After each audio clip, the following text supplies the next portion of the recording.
Good morning, all dear students. Today we are going to discuss about political science in civics, chapter number 3, institutional representations of democracy. Institutional representations of democracy. We learned from the previous class the democracy present day world. Now we are going to discuss about the institutional, particularly institutional representations of democracy. अलग अलग institutions में किस तरह से represent किया जाता है democracy को। देखो, सबसे पहले लर्निंग आउटकम्स में कुछ जो जगह डिस्कस किया जाएगा, universal adult franchise, number 2 elections in democracy, political parties, coalitions of government. Introductions part. In this previous class we had read about the development of democracy. Previous class में हम लोग पढ़ा हूँ कि किस तरह से डेमोक्रेसी का सोसाइटीज़ में डेवलपमेंट होता है, डेवलप होता है democracy. In this chapter it's learn about the representations of democracy. इस चैप्टर में हम लोग क्या जानूंगा कि रिप्रेजेंटेशन किस तरह से डेमोक्रेसी को रिप्रेजेंटेशन किया जाता है। The electoral process and the role of political parties. Election का प्रोसीड्यूर क्या है, एक पॉलिटिकल पार्टीज का रोल क्या है, इंपॉर्टेंसिटी क्या है। Number 2 universal adult franchise. What is universal adult franchise? देखो, पर्टिकुलरली यूनिवर्सल एडल्ट फ्रांसिस जो है, democracy became meaningful only when every citizen is treated equally. Democracy का बेसिक्स में एवरी सिटीजन, इंडिया का ऑल मतलब नागरिक जिसको बोल सकते हो, वो इक्वल है, सबका क्वांटिटी सेम है। The right to vote and participates in elections is an essential features of democracy. सब लोग वोट में पार्टिसिपेशन ले सकता है और इलेक्शन में कोई भी इलेक्शन में खड़ा हो सकता है, स्टैंड कर सकता है। The right was given earlier only to male citizens who owned property. अपना मतलब प्रॉपर्टी का बेसिक्स में मेल सिटीजन्स जो है वो मतलब वोट का उसको राइट्स मिलेगा, वोट का अधिकार जो है सबका लिए सेम है। During the 19th and 20th centuries the struggles movement of through the various nations demanded the to right the vote of women. The right to vote granted women at different times at different countries. उसके बाद ये rights आया था कि women को भी voting में same मतलब परसेप्शन दिया जाएगा, उसको भी सेम अधिकार है किस परसेप्शन में, वोट देने का परसेप्शन में। तो वोट देने का अधिकार मेल का साथ साथ फीमेल का भी है। इस परसेप्शन को बोला जाता है यूनिवर्सल एडल्ट फ्रांसिस, मतलब नैतिक अधिकार जो है सबका लिए सेम है, एक है। In India the right to vote was given to the earlier entire adult populations inspired the caste, color, religion, gender or created the time of independence। India में जितना सारा अलग अलग कास्ट का, अलग अलग क्लास का पॉपुलेशन से सब लोग किसी भी कास्ट से अराइव कर सकते हैं, किसी भी रिलीजियस परसेप्शन से कास्टम से अराइव कर सकते हैं, किसी भी परसेप्शन से अराइव कर सकता है, बट सबका वोट देने का अधिकार जो है वो सेम है। सब कंट्रीज का लिए सब लोग का वैल्यू सेम, सब लोग इक्वल है। Only those who are deemed unsound of mind and people convicted of certain criminal officers are not allowed to vote। एक कंट्रीज में जितना सारा ऑफिसरशिप पॉपुलेशन है, सब लोग जो क्रिमिनल है उसको मतलब ऑफिशियली, देखो यहाँ पर people convicted the certain criminals offers offences are not, हाँ सिर्फ जो लोग की क्रिमिनल्स है, जिसका क्रिमिनल रोल है, जिसका ऊपर केसेस चल रहा है, वो लोग वोट नहीं दे सकता है, right.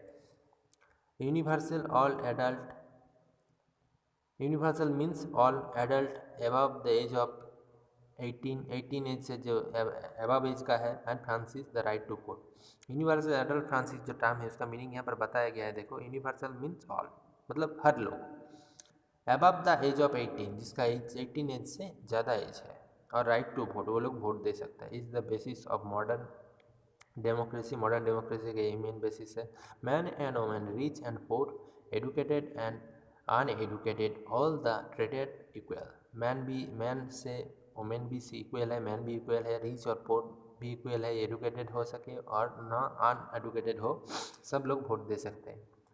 Each adult citizens get one vote to cast and every vote has the same value। जितना सारा सिटीजनशिप्स है सब लोग कास्ट के बेसिस में वोट दे सकता है, और एवरी वोट का, हर एक वोट का क्या है, सेम वैल्यू है, वैल्यू जो है वो सेम है। इलेक्शंस इन ए डेमोक्रेसी, मतलब एक इकोनॉमिकल डेवलप पर्सन भी वोट दे सकता है, इकोनॉमिकली अनडेवलप पर्सन भी वोट दे सकता है। तो ये मेन परसेप्शन वोटिंग का। India follows direct as well as indirect democracy, India जो है वहाँ पर डायरेक्ट का साथ साथ as well as indirectly democracy को फॉलो किया जाता है। Direct democracy is a form of government, direct democracy जो है वहाँ पर वो एक गवर्नमेंट का फॉर्म है in which people vote directly to make their own rules and law, जहाँ पर पीपल जो है वोट दे सकता है डायरेक्टली उसका ओन रूल्स और लॉस का बेसिस में। Other terms use to describe, other जो टर्म्स है उसमें बताया गया है कि direct democracy or pure democracy, direct democracy जो है वो एक प्योरली डेमोक्रेसी है and true democracy. This is only possible where a small number of people are involve, जहाँ ये उसी टाइम में पॉसिबल होगा जब एक स्मॉल नंबर ऑफ पीपल उसमें इन्वॉल्व रहेगा। As such most democratic countries of the world में सबसे ज़्यादा मोस्ट डेमोक्रेटिक कंट्रीज जो है have adopted India indirect democracy और रिप्रेजेंटेटिव डेमोक्रेसी, जो लोग इनडायरेक्टली डेमोक्रेसी का बेसिक्स में फॉरवर्ड किया है, मतलब उसको जो परसेप्शन है उसको ग्रोथ करता है। देखो Gram Sabha is an example of direct democracy, Gram Sabha जो है वो डायरेक्टली डेमोक्रेसी, डेमोक्रेसी क्या है, एक procedure by the selection of government, जिस प्रोसीड्यूर में गवर्नमेंट को सिलेक्शन किया जाता है। Direct democracy depends on the elections and representations और इलेक्शन का ऊपर डिपेंडेबल है डायरेक्ट डेमोक्रेसी जो है। Elections are a tool whose result reflect the will of the people, election एक ऐसा टूल है जहाँ पर जो रिजल्ट है उसका रिफ्लेक्ट होता है the will of the people का perception. They are a part of the process of forming the government, ये एक पार्ट है गवर्नमेंट का फॉर्मेशन का बेसिस में, गवर्नमेंट को बनाने का लिए। इन इंडिया में at the national level representatives are elected by the peoples for the parliament, India में नेशनल लेवल में जितना सारा रिप्रेजेंटेटिव्स है आर इलेक्टेड, वो लोग को इलेक्शन सिलेक्ट किया जाता है by the people for the parliament में वो लोग को सिलेक्शन किया जाता है इंडिया में।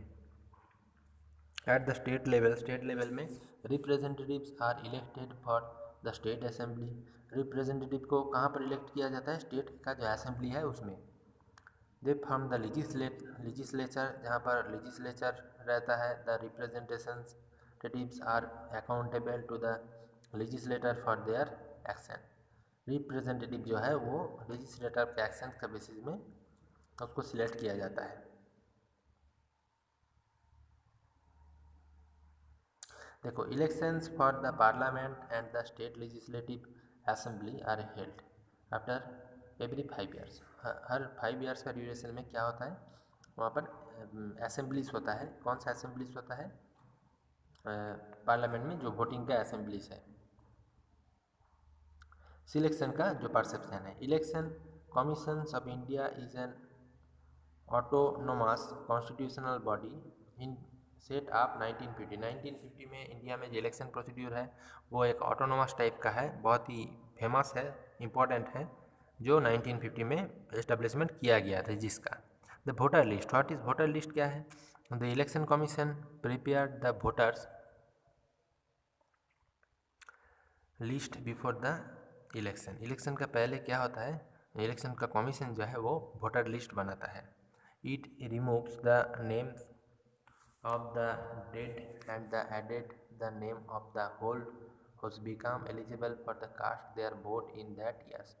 यहाँ पर क्या होता है, इट रिमूव्स, यहाँ पर रिमूव दिया जाता है, रिमूव किया जाता है कौन कौन सा नाम को, जो जिसका डेड हो गया, ठीक, और जिसका ऐड करना है उसको एडेड किया जाता है, जिसका 18 ईयर्स एज हो गया है। मतलब बहुत ही क्रिटिकल टाइप का ये मतलब सिस्टम है। It issues the identity card to all the eligible voters, जो वोटर के लिए एलिजिबल है उसको आइडेंटिटी कार्ड प्रोवाइड किया जाता है। This identity card is also called the electors photo identity card, जिसको EPIC बोला जाता है। What is the full form, EPIC elector photo identity cards. तो ये जगह क्लियर हो गया है। Then the electing voting machine, election में जो वोटिंग मशीन यूज़ किया जाता है उसका जगह बताया गया। देखो voters use N electronics device called the electronic voting machine, EVM, what is the full form of EVM? Voter लोग जो वोट देता है उसको यूज़ करना, मतलब वो यूज़ कर सकता है इलेक्ट्रॉनिक वोटिंग मशीन का, जिसको ईवीएम बोला जाता है। टू कास्ट देयर वोट, उसका वोट को सिलेक्ट किया जाता है। It was introduce throughout the country of 2004 in India, India में 2004 में बनाया गया है। Party symbols and names of the candidate are shown on top of the machine, machine का ऊपर में पार्टी का सिंबल और नाम ऑफ द कैंडिडेट लिखा रहता है।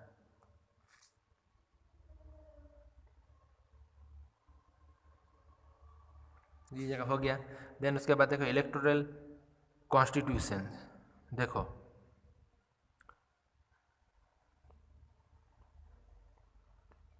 इलेक्टोरल कॉन्स्टिट्यूशंस क्या है?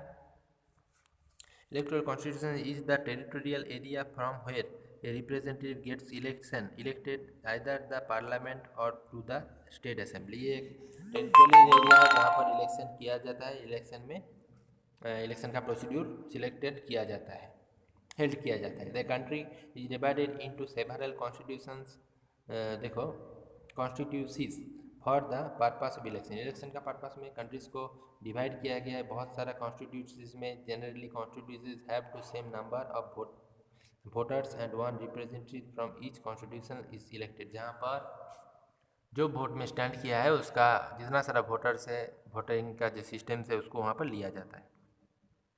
The member of legislative assembly is called MLA, legislative assembly का जो मेंबर है उसको बोला जाता है MLA।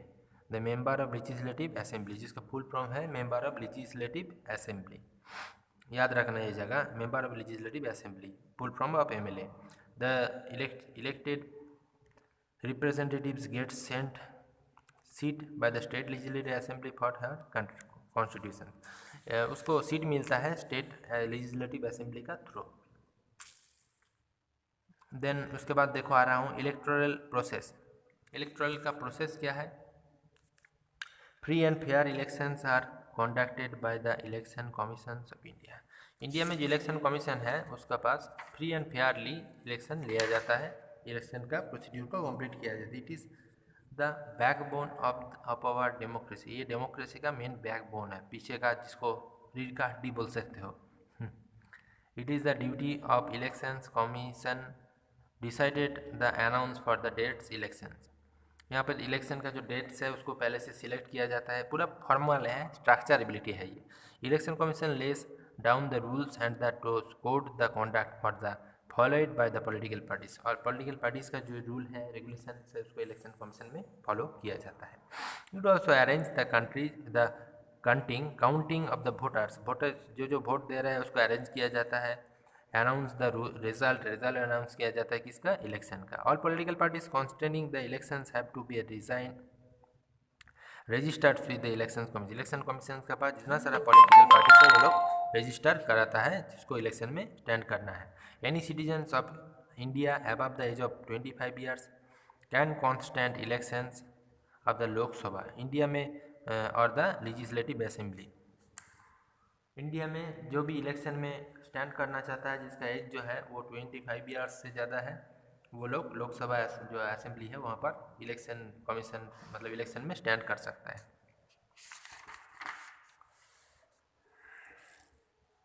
देन उसके बाद देखो एक इलेक्शन कमीशन ऑफ इंडिया का एक जगह दिखाया गया है, अनाउंसमेंट ऑफ डेट, क्या स्ट्रक्चर में इलेक्शन लिया जाता है उसका फुल स्ट्रक्चर क्या है, स्ट्रक्चरेबिलिटी एक डायग्राम के साथ रिप्रेजेंटेशन किया गया है। Announcement of date of election, election का डेट क्या है वो अनाउंस किया जाता है। Then the registration process by political system, political parties जितना सारा है उसको रजिस्ट्रेशन कराना पड़ता है। Declaration of selected candidate from each constituency, declaration किया जाता है सिलेक्टेड कैंडिडेट्स को each constituency. Filling of nomination paper, nomination जो पेपर है उसको फिल करना पड़ता है। Declaration of election manuscript and the last stage of elections, last stage में इलेक्शन लिया जाता है।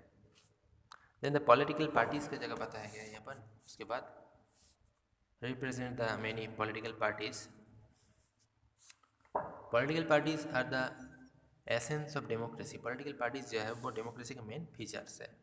They may have different ideologies and goals, but their behavior should not affect the national interest. यहाँ पर देखो जितना सारा आइडियोलॉजिस्ट है उसका जो अलग अलग गोल्स है, उसका जो बिहेवियर है, उसको इसका परसेप्शन में सबमिट किया जाता है। USA and Japan have a two party system. USA और जापान जो है वो वहाँ पर ठीक बढ़िया चल रहा है।